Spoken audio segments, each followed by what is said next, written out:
Wilkinson here. Good afternoon. I am still in Dartmouth, Massachusetts with my son and his family. And as you probably know, I interviewed him last week when I got here, and now he wants to interview me, which is a little bit scary because having a smart attorney ask you questions may not be what I want, but I think it would be good for me, and so I'm going to do it. So here we go. Wilkinson here. I'm with my son Dave in Dartmouth. My last day here before I go back to Palm Springs tomorrow. I interviewed him last week, and now he wants to interview me. So since it's my podcast, I get one question, and then I'm going to turn it over to you. So I interviewed you, and you said, I want to interview you. Why'd you say that? Just so you can feel yourself in the hot seat. Great. Let's go for it. I'm turning this over to you. Okay. What are you most nervous about me asking you? That's no fair. Actually, nothing. Just the idea. You are an attorney. I think that was the scariest part. It's like, he's going to, what do you call it? Not cross-examine. What do you call it when you're the main examination? Anyway, Direct. Yeah, direct examination. So, but I'm up one for it. Okay, good. All right. I won't be too brutal. Don't worry. Well, you said I was too easy on you. Yeah, well, I'm not going to be that easy on you. Okay. So don't That's get fair. any false expectations there. All right. All right. So I know your audience is a lot of gay men and stuff like that. So let's start with that. So when did you discover that you were gay? When I was in France in late 99. So did you discover that you had ants in your underpants at that time? No, I mean, I knew I was attracted to men, but I honestly didn't know I was gay my whole life. So I just knew I was attracted to men, but I never thought it through. And then when I went with two friends to France, and one was like an obnoxious American tourist, so I didn't want to spend 3 weeks with them. So I told them to go on their way. And then this was in 99, so before the internet and really before cell phones had what they have today. So I was basically alone. So I looked at my whole life and I said, duh. That's how it happened. I didn't know that much about being gay, but I just came to the conclusion that's who I am. And the main thing was being authentic. So that's been a high priority of mine. If that's who I was, that's why I came out the way I did to everyone, because I want to be authentic, whoever I am. Do you think that, for me, I've slept with tens of thousands of women, and I don't describe myself as a whore per se, but do you Wait, you've identify actually tens of thousands? No, you haven't. I'm not even close to double digits, so all right, just so my wife knows, that was a joke. All right. So do you define yourself as being gay, or is that part of you? It's part of me. What was your biggest fear about coming out? Rejection by the boys primarily. You and your brothers. Got it. And what would you do, or how difficult do you think it would be for people who are gay who live in places that are not as accepting as the United States? Like if somebody's in Russia right now, how would you have dealt with that situation? Well, I don't know because I'm not in Russia, but everything is on the down low. Different cultures have different things. There's some Middle Eastern countries, for example, where, you can get killed for being gay, but a lot of the quote unquote married guys have sex with guys, and that's acceptable to them. So it's like a big double standard. Okay, switching gears. Okay. Tell me about your parents, Whoa. It's interesting that you asked that, because when I was sitting here waiting for you to come up here to the carriage house, I was thinking about it, and I actually wished that I could have put my father on a thing like this and hear what he has to say, because I realize I really don't know that much about my parents or nothing about my grandparents.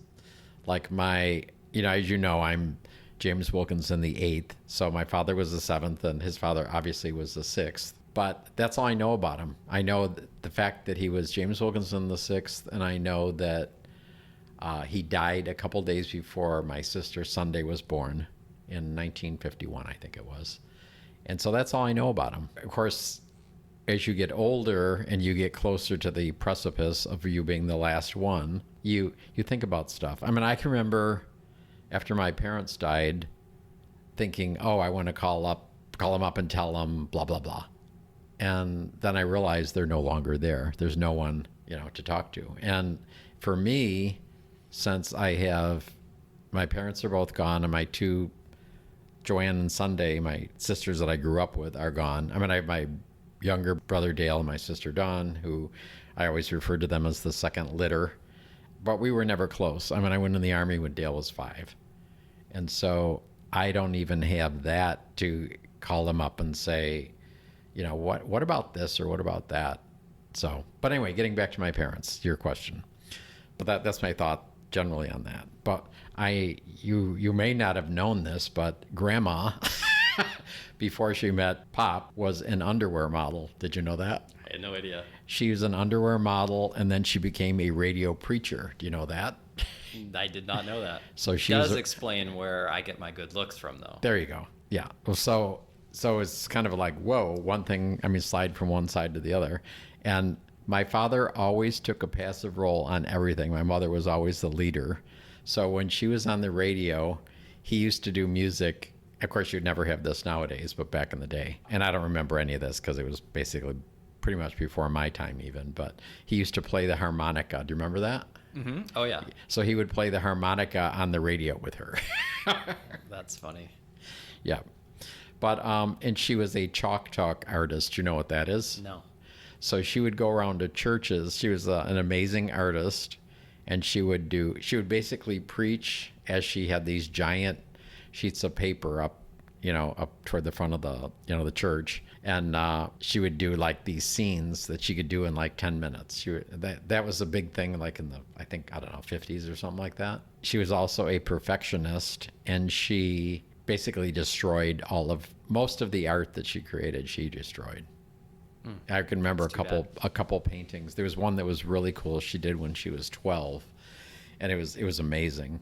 And we were living in an apartment in Buffalo on, I think, Elm Street or something like that. And the lady downstairs that owned the house, she was being cared for other people, and she passed away, and they came in and cleaned out her estate. The attic was full of stuff, and the antique dealer took that painting that Grandma had painted, and it was gone. So wow, that was sad. Actually, we were talking before about, what would you want as a memento or something of all of us. And kind of a sad memory is, so when I was 5, we moved to Franklinville, New York, which is 50 miles from Buffalo. My father, he worked in Buffalo at a creamery, so he would drive 50 miles back in the day. That was like snow time. So he would be, driving these horrible things for hours, going and coming. And we took in my Aunt Teresa's 3 kids, Harry, Barbara, and David. And because she was, looking back, she was probably a prostitute and a drug addict, I'm guessing, because the state took her kids. And so they tried to adopt them. And so they came to live with us. So we went from a family of 3 kids to 6 kids instantly. They bought this house. It was similar to what you have here. It was like one of the biggest houses in town, and it was called the Gold Miner's Cabin. And it had a turret, remember, with the windows were all round going around it. They were curved. And it was 3 floors. It had a dance floor on the top floor and full of fireplaces, similar to your house here. Anyway, things got tough money-wise, and I remember my father had a ring from his father, and it was basically the only thing he had. And he, of course, back in the day, it wasn't like super grocery stores, but he actually gave the guy his ring for food one day. Wow. And to help the family. So, but I always felt really bad about that the connection was gone. Had you met him, your grandfather, before? No, I was probably 2 or 3 years old when he died, and I don't remember him at all. I saw pictures, and that's all I know. He was portly, big. Glasses, or little wire rim round glasses. Kind of a big guy. My favorite memory of your dad was we would sit around and have either hot chocolate or tea and dip our bread in the tea or the hot chocolate and eat it. Right. What's your favorite memory of your dad? I think building, I don't know what you would even call them. It would be like a go-kart with no engine. What do you call them? They're like made a out soapbox? Like a soapbox thing, yeah. So, but he would get, of course they had baby carriages back then. So he would find an old one somewhere, pick it up in the garbage somewhere, take the wheels and the axle off. And we would, basically it was a board The back axle would be stationary, boards across, and then he'd bolt that in. And then you had a cross piece on the front of a board that had a bolt in the middle, so it was bolted down, and so it'd swivel. And then you would put the carriage wheels on that, and then you would have a rope in a hole on each side of it, and that's how you would steer. You'd pull a rope one way or the other. But that was fun. He taught me a lot about building stuff. He wasn't exactly a contractor. I can remember him just cutting a hole in a wall in a house we were running and putting a doorway in with no header. But as far as I know, it didn't fall down. But he taught me a lot about how to use tools and stuff, which has been very helpful. I thought at one point you told me that he worked on high rises before. Is that the accurate? bridge. So the Peace Bridge between Niagara Falls and between the U.S. and Canada, Niagara Falls. Yeah, they were putting that bridge in, and he decided to have a nap up on the girders. How high do you think that was? I don't know. It was hundreds of feet, but he just had lunch and laid down and went to sleep, and he got fired for that. That was before they had all the safety things now. But he was quite a character. He was Canadian, and he was also legally blind in one eye, so he never went in the military. But there was a thing, I forget what you call it. It was a CC something, like a youth thing that during probably the 30s or 40s that they went around and built parks and trails and stuff like that. And he was part of that too. So that was pretty cool. Do you miss him? Yeah. I wish that I never really knew him. That's the bad part about it. Because he was very quiet and always kept to himself. And my mother was so, out there, the preacher and the boss, basically. Mm-hmm. It was Lois's way or no way. So. Okay. What about, what's your favorite memory of Sunday and Joanne? So Joanne is your older sister, and 6 Sunday years is your older, younger sister. And Sunday was 3 years younger. And there was Sharon. You knew about that, right? No. Oh, yes. Sharon was between Joanne and myself, 3 years in between. So we know my parents had sex every 3 years. But yeah, she died at birth. So Joanne, she was just a character. I think my favorite thing that she told me about, she used to do stuff and not tell my parents, but her and her girlfriend hopped a train once and went a couple towns away before they could get off, and they had to walk back. And I think that same girlfriend, they were kind of crazy, but she used to eat lard and mustard sandwiches, her girlfriend. Oh. She was interesting. She met John, her husband. She was 18 and he was 26, and it was a whole long story. John was at a bar once before they got married, and he gave the guy a $20 bill for a drink or something, and the guy gave him money back for a 5 or 10. He goes, "I gave you 20," so he helped himself to some money to get his money back, and he got arrested and spent some time in jail for that, actually. Wow. Which didn't make my parents very happy, but she ended up marrying him anyway. So, and they had 5 kids. They also had the largest dog I've ever seen, and they used to feed it. This was toward the end. So when she lived in Depew, New York, outside Buffalo. Yeah. Yes. Okay. They used to. I remember they were feeding it steak and stuff from the dinner table, and it was the biggest dog I've ever seen, round.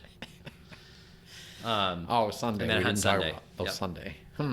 I just remember her jet black hair, her big brown eyes, and the way she sat on the floor. Actually, Henry was close to sitting the way that she sat. She sits on the floor with her knees bent and the legs out, kind of like a frog. And I still don't know how she ever did that. But she lived a really hard life. She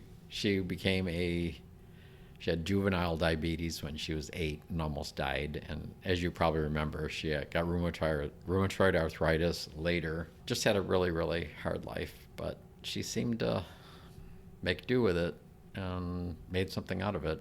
How long was she in a wheelchair? I would say 5 or 10 years at least. So she was bedridden when she died. All right, switching topics a little bit. How were you as a student growing up? I know you made fun of me during our conversation about how I was a terrible student. So let's hear how you were. I probably did a little bit better than you. I got quite a few A's and stuff, and I did okay. Did you know I quit high school? I think you told me that at one point. I was a sophomore. My parents had the estate antique store at the time. I was, I think, 16, which legally you could quit high school when you were 16. So they changed my schedule. It pissed me off, and I went in the office and said, I'm out of here. I quit. And I walked out, and no guidance counselor, my parents, nobody ever asked me anything. I just did it. And so, then what? Oh, like a month later, I go, duh. That was not a smart move. So I got my GED, and then I went to Bible school, and then I went to college. So. Did you ever get into trouble at school? No, I was pretty straight arrow, which is nice for a gay guy. But I did get in trouble in the Army once because I was in the Army Reserves. I went AWOL. We're going to get to that in a minute. Oh. Okay. No, I think other than quitting school when I should have had some guidance on that one, but yeah.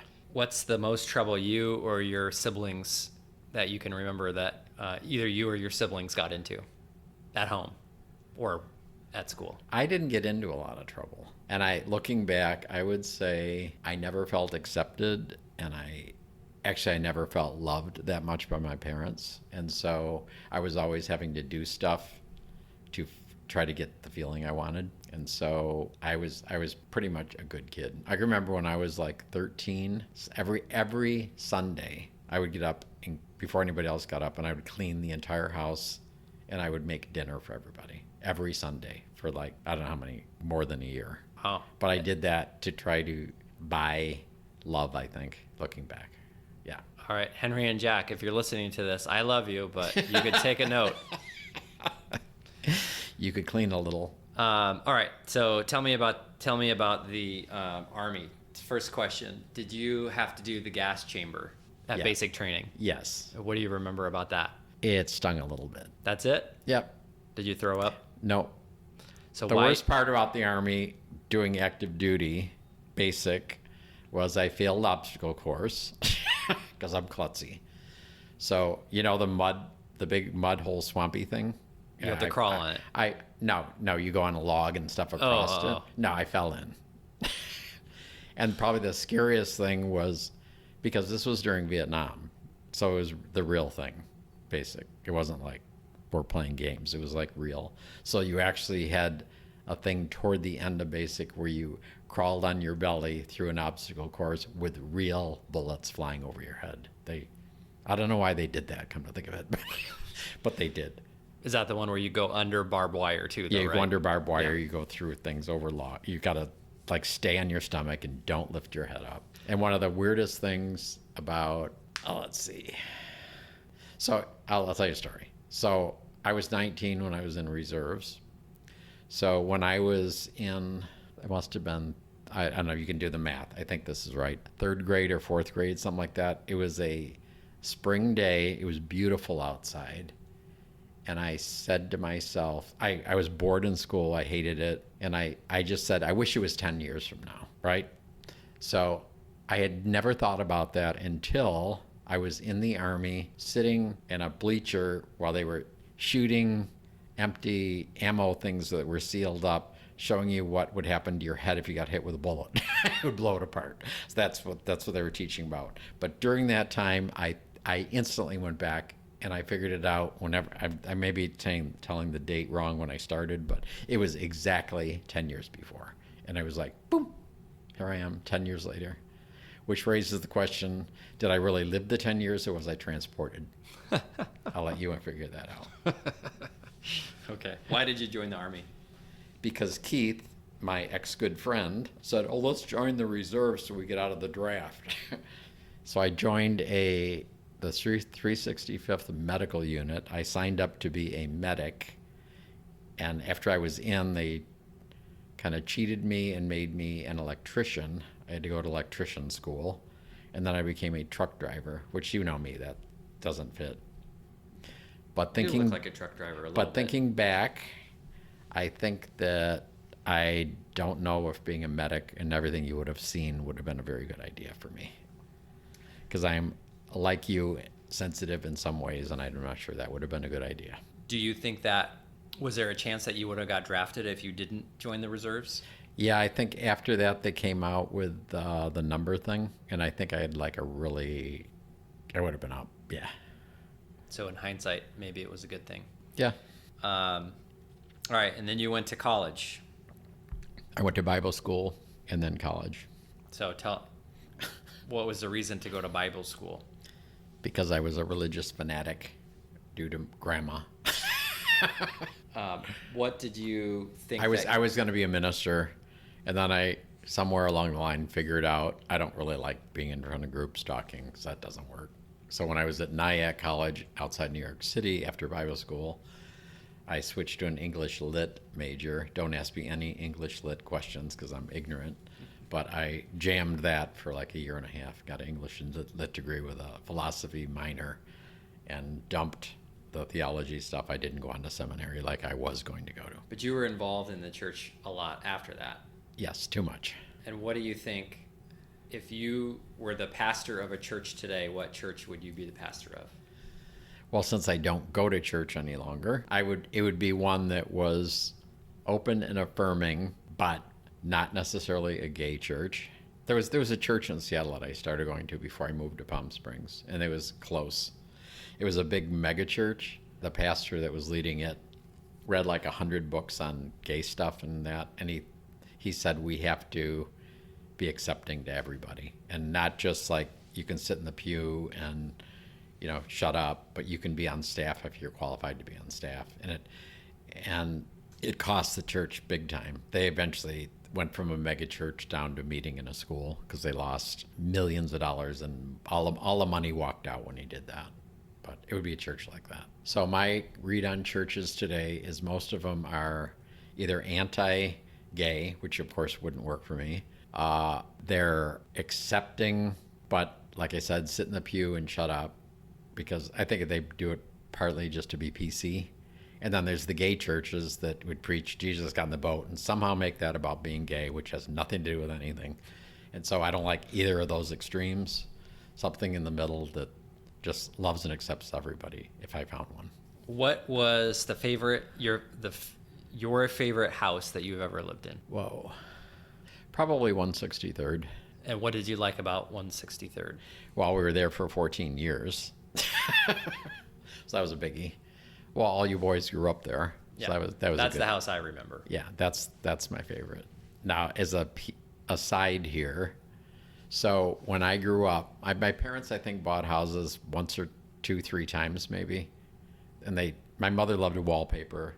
Once everything was wallpapered 10 times, she wanted to sell a house or move, rent. That's grandma. So, but I moved all of the time, and it was really not a good experience. I don't remember what grade it was, third or sixth or something. I was in 3 different schools that year because we moved so many times. So I think one of them must be part gypsy. I don't know. But I remember being a kid and I remember it was the second floor of this place we were living in.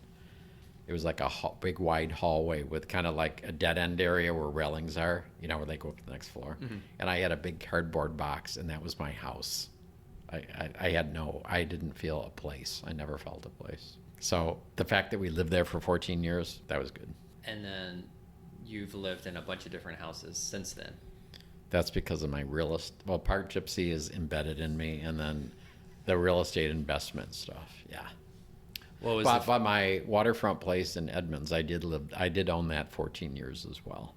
That was a long time. Yeah, I'll give you your answer. That was by far the coolest house you lived in. Oh, I forgot about that one, actually. I was thinking more when you guys were around, and yeah, that was pretty cool. No, the 163rd house was a good house. Okay, so that I would say my former life was 163rd, and my current life was Sunset. That's good. That's an acceptable answer. What was your favorite renovation project that you did? My kitchen. If you remember, I don't know if you remember this, but on 2nd Street, are you talking about? The 2nd Street kitchen went into the triplex because Yeah. the lady ripped out a new kitchen and sold me a $40,000 kitchen for a couple $100. And it fit perfectly into the owner's unit on my triplex. I was amazed she was that stupid. But that I designed that, everything about that, and that was my favorite. Yeah. Cool. Although the one on 163rd, I don't know if you know the story on that kitchen. I went to Norway on a ministry trip, and I found this cabinet place that had amazing, they were like Norwegian cabinet makers, like furniture, and then they painted like 5 coats of paint on them, white cabinets. Mm-hmm. It's called IKEA.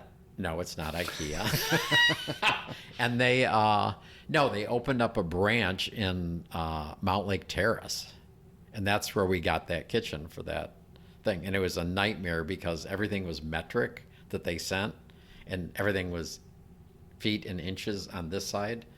So it was like a nightmare getting it done, but we got done and it looked pretty cool. So I know that you and Mom both went to Norway different times, and I don't remember which of you brought me back the knife, but I still have the wooden handle knife. That's about like a 6-inch knife.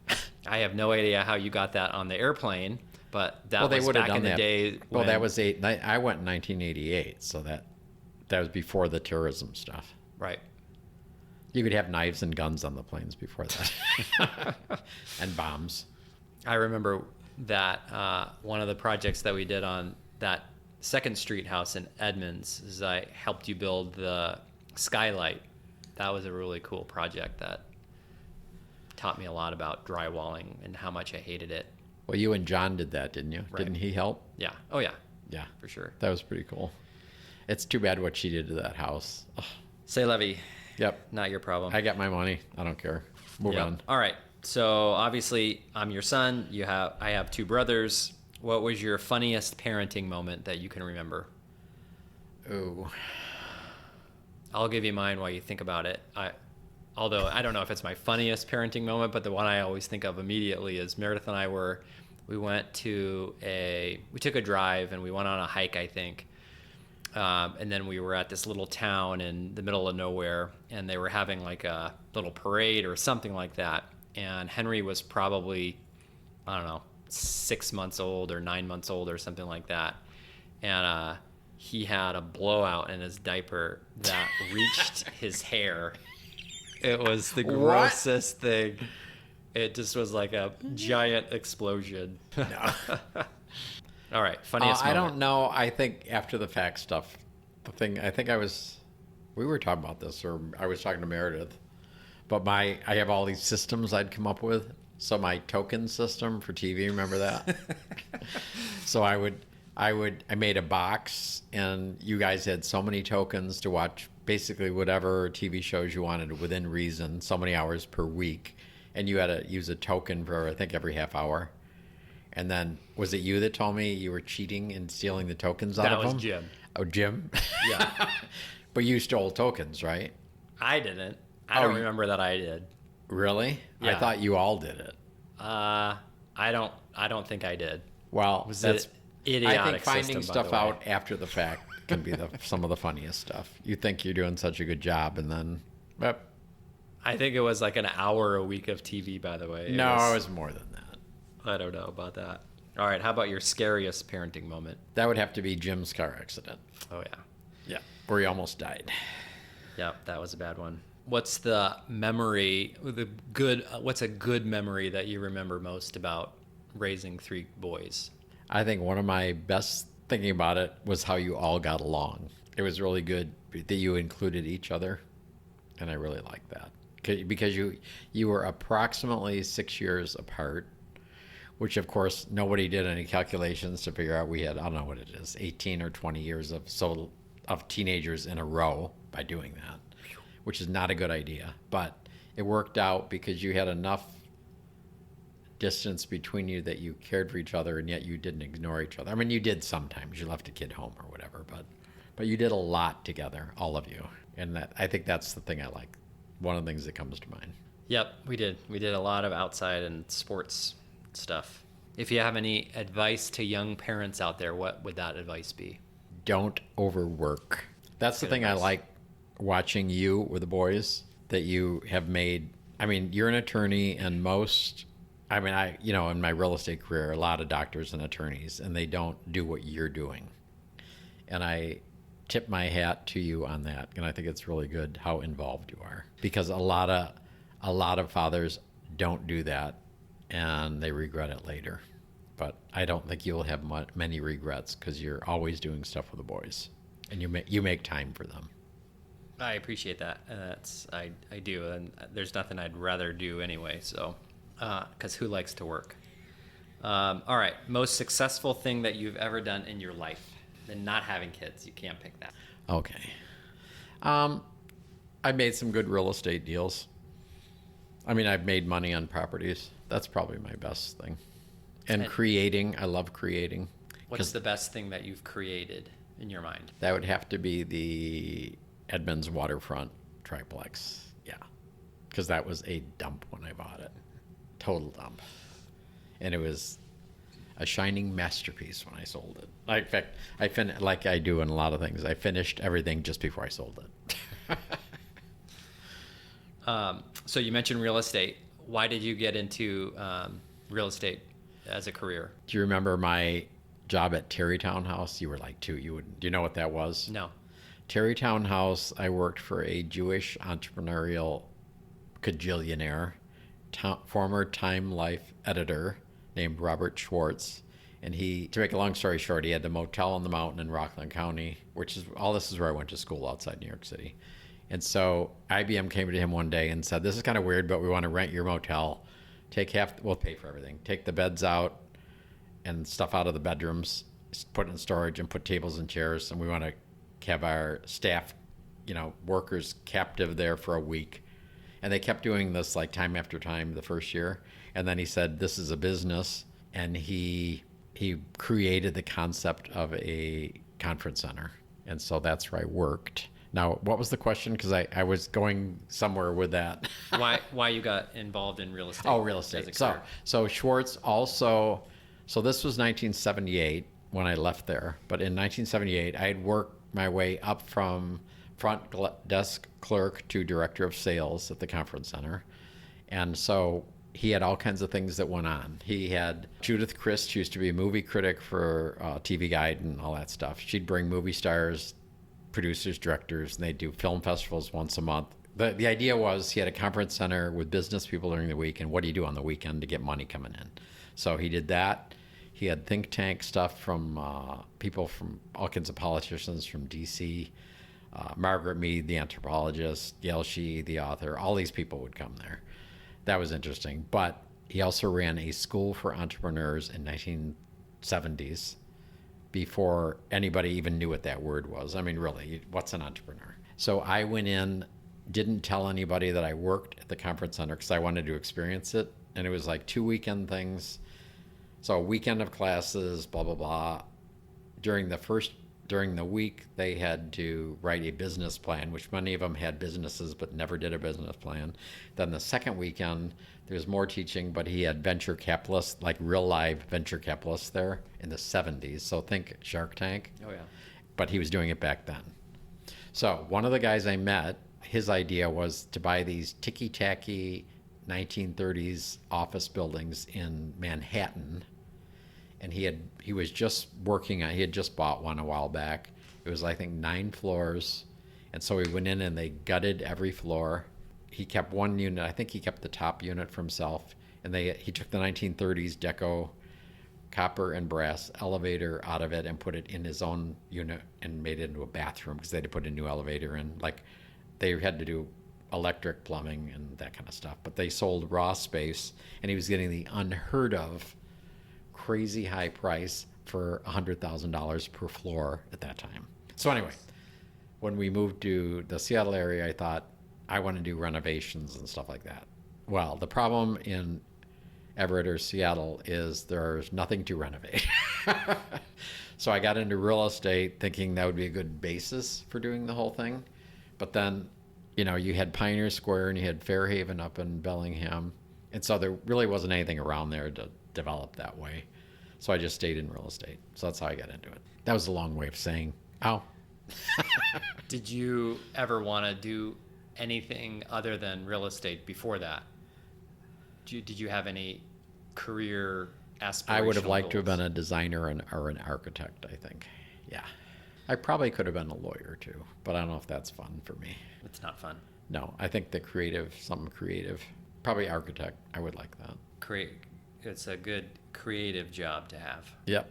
All right. If you were an architect, what kind of architect would you be? Residential, commercial? I don't know. I think it's like you with law. You have to get into it and see what you like, what you gravitate to. I mean, but it's probably most likely residential because it's more individual. It's not like corporate-y and all that kind of stuff. All right. Rapid fire. Don't think too much about the answers to these questions. What's one thing that you wished you didn't do in your life that you did?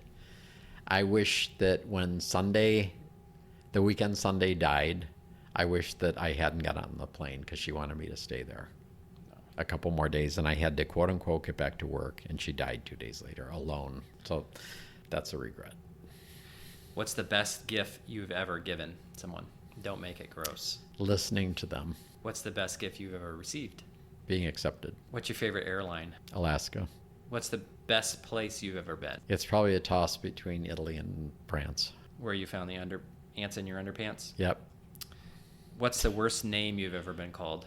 Chicken arm, Chicken arm. Why that? because I couldn't throw a ball when I was a kid. Hey, it's never too late to learn how to do it. Show them they're wrong.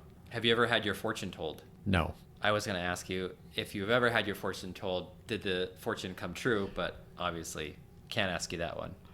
How do you define success in life? Being at peace and just being happy, I think, not striving. What's the most inspirational person or book you've ever come across? I would say book James Doty, Into the Magic Shop. It's about the law of attraction, which is an energy type thing, written by a neurosurgeon. It's a fantastic book. Other than the Bible, but eh. Who makes you laugh the most? It can be a friend, a comic, an author, a celebrity. I have various friends that make me laugh, but I don't know that I could pinpoint one of them. Have you ever laughed so hard that you spit up whatever you were drinking? Oh, of course. Have you ever done karaoke? No, a couple times. I don't do that. What's your song? I don't have a song. If I you- don't. I do not sing. Have you heard me sing? Yeah, I don't want to hear it either. But if you No. were forced to sing karaoke, what would be your song? I'm drawing a blank on that one. Have you ever dreamed of making out with a rapper? With a rapper? Uh-huh. Not like a candy rapper, like a rapper. No. Who's the best Who came looking- up with these? You or Meredith? I did. Who is the best looking celebrity right now? Well, since I don't watch TV or movies, celebrity and what? Does it have to be like entertainment? No, whatever you want. Aubrey Marcus. Who's that? You have to look him up. Okay. He's a podcaster. Do you think Instagrammers are celebrities if they have a lot of followers? No. What's the most pain you've ever been in? Not like physical pain. Not physical pain? I mean, physical pain, not emotional Right, pain. right. The time that a tree branch snapped, I was showing a lot to somebody when I worked in real estate up north in Northwest. And I think they walked through and snapped a branch and it went right into my eye and cut my eye. And I ended up with an ulcerated cornea, which the fix for it, believe it or not, when it gets that bad, is they scrape your cornea off and it grows a new one. So I would wake up with that whole situation. They ended up doing it 3 or 4 times. It didn't take. Very painful. And I would wake up. What happened was with the ulcerated cornea, your eyelid would stick to your eye and then you'd move or something. And so I would wake up sitting up screaming because it would be so painful. It felt just like somebody took a knife and stuck it in the middle of your eye. That's what it felt like. That sounds like it hurts. So the most important question that I think as a follow-up to that your listeners will want to know is that did you sell the house? It was a lot. Oh, the lot to your buyers, right? And They I were looking don't on it. think I did. I think we were just looking. Did you end up selling them anything? I 'Cause don't they would have remember. owed you There's at that point. thousands of buyers. I don't know. Over 40 years, that's a lot of buyers. What do you like most about doing Airbnb and the couch surfing thing? I like meeting people from all over the world and learning about theirs. I want to I like hearing their stories, hence the podcast. And I like learning about their cultures, not from what you would read in a book or on TV, but hearing it from them. I have some great, wonderful people from everywhere that have lived with me for short periods. And it's been great. And do you think you'll keep doing that? I would like to keep doing Airbnb, not Couchsurfing site went down the tube. I won't do that anymore. Last question. I recall you telling me one time, and I think it was like your 40th birthday, and I thought you were insanely old at that point, and said, "Don't you feel old?" And you said to me, "I still feel like the same person I was when I was 12." Right. Do you still feel like this? Do you have that same feeling now? Absolutely. And actually, your grandmother said a similar thing to me. So I don't know if you remember any of this, but when she got up in her 80s, she took every mirror out of the house. She would not have a mirror in the house. She refused to have it. I didn't know that. She didn't want to see what she looked like. But one day she said to me, "It's just me inside." Yeah, it's true. Yep. All right, that was the last question I had. Is there anything that I didn't ask you that you're dying to tell me? No, you covered a lot of stuff. It was fun. And I hope you learned something too. I did. The thing that stands out the most is Grandma was an underwear model. I'm proud and also want to throw up in my mouth at the same time. Well, we can end on that, but I'm going to let you end the podcast since it's your podcast. Well, thanks for listening. That's it, folks. Okay, bye.